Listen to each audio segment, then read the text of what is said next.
तो दोस्तों, आज की कहानी है लालची बाबा जी और किसान की चतुर बहू। बहुत समय पहले की बात है। एक गांव में एक दयालु किसान अपने बेटे और बहू के साथ रहता था। कहीं से एक बाबा जी गांव में पधारे। वे दिन भर तो गांव में घूमते रहे, परंतु किसी ने भी अपने घर ठहरने के लिए नहीं कहा। खेत से लौटते समय दयालु किसान की नजर बाबाजी पर जाती है। उन्होंने बड़ी आदर के साथ बाबाजी को अपने घर पर ठहरने का आग्रह किया। बाबाजी को बस सहारा ही चाहिए था। वो तुरंत ठहरने के लिए तैयार हो गए। किसान के पास 2 गाय और भैंस थी, तो एक तरह से किसान के घर दूध और दही की बाढ़ थी। किसान ने बड़े प्रेम से बाबाजी को भोजन करवाया। बाबाजी खा पीकर सो गए। दूसरे दिन बाबाजी किसान से बोले, यजमान, अब हमें जाने की इजाजत दीजिए। अब हम किसी दूसरे गांव में मांगने खाने जाएंगे। बाबाजी की बात सुनकर किसान बोला, बाबाजी, आप 2-4 दिन ठहर कर जाइए। मेरा अकेला का मन नहीं लगता। बहू और बेटा तो आपस में बात करके मन बहला लेते हैं। मुझसे तो बात करने वाला कोई भी नहीं है। आप साथ रहेंगे तो आपसे अच्छी अच्छी कहानी सुनने को मिलेगी, तो मेरा मन भी लगा रहेगा। आप दिन में कहीं भी घूमिए, पर शाम को मेरे घर जरूर आइए। इस तरह बाबाजी दिन भर गांव में मांगते फिरते और शाम होने पर किसान के घर आ जाते। जब कभी बाबाजी अपने घर लौटने की बात करते तो किसान उन्हें 2-4 का कहकर और रोक लेता था। इस तरह 6 महीने निकल गए।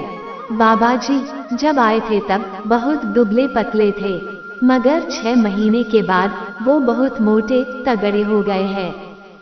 किसान की बहू बेमतलब आए मेहमान को खिलाते खिलाते परेशान थी।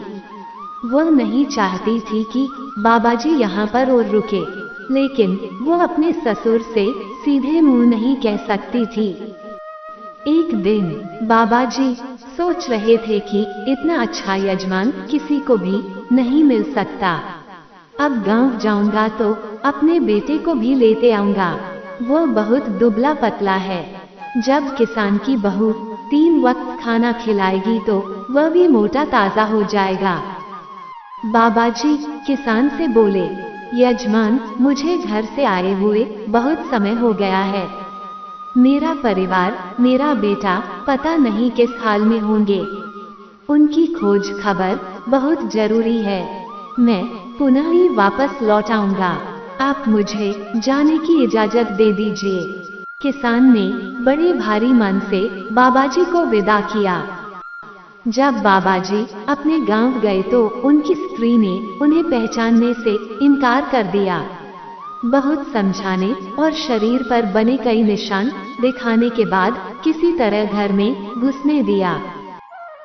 वो बहुत सारा धन, वस्त्र और अन्न लेकर गए थे।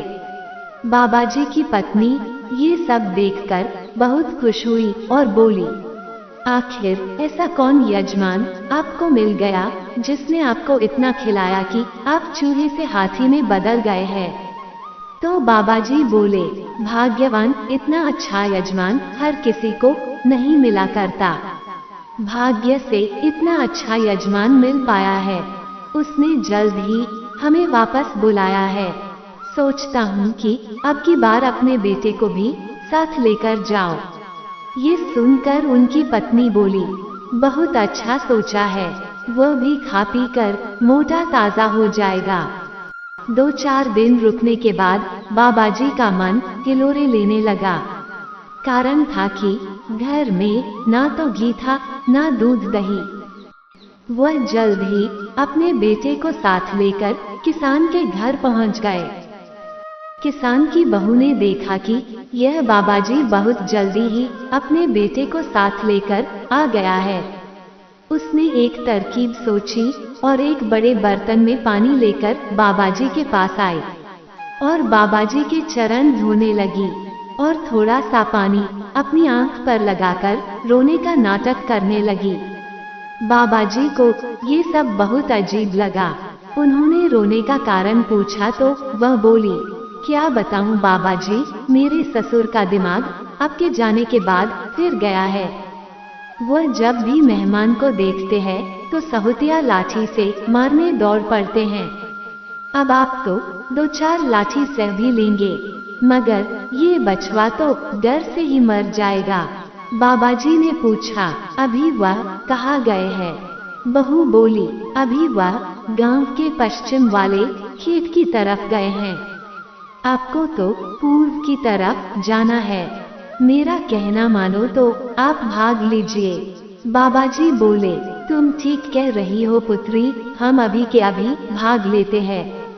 वो अपने बेटे के साथ घोड़े पर सवार होकर निकल लिए।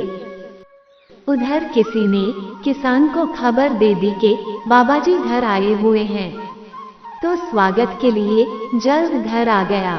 लेकिन जब बाबा जी घर पर ना दिखे तो बहू से पूछा, क्या बाबा जी आए थे?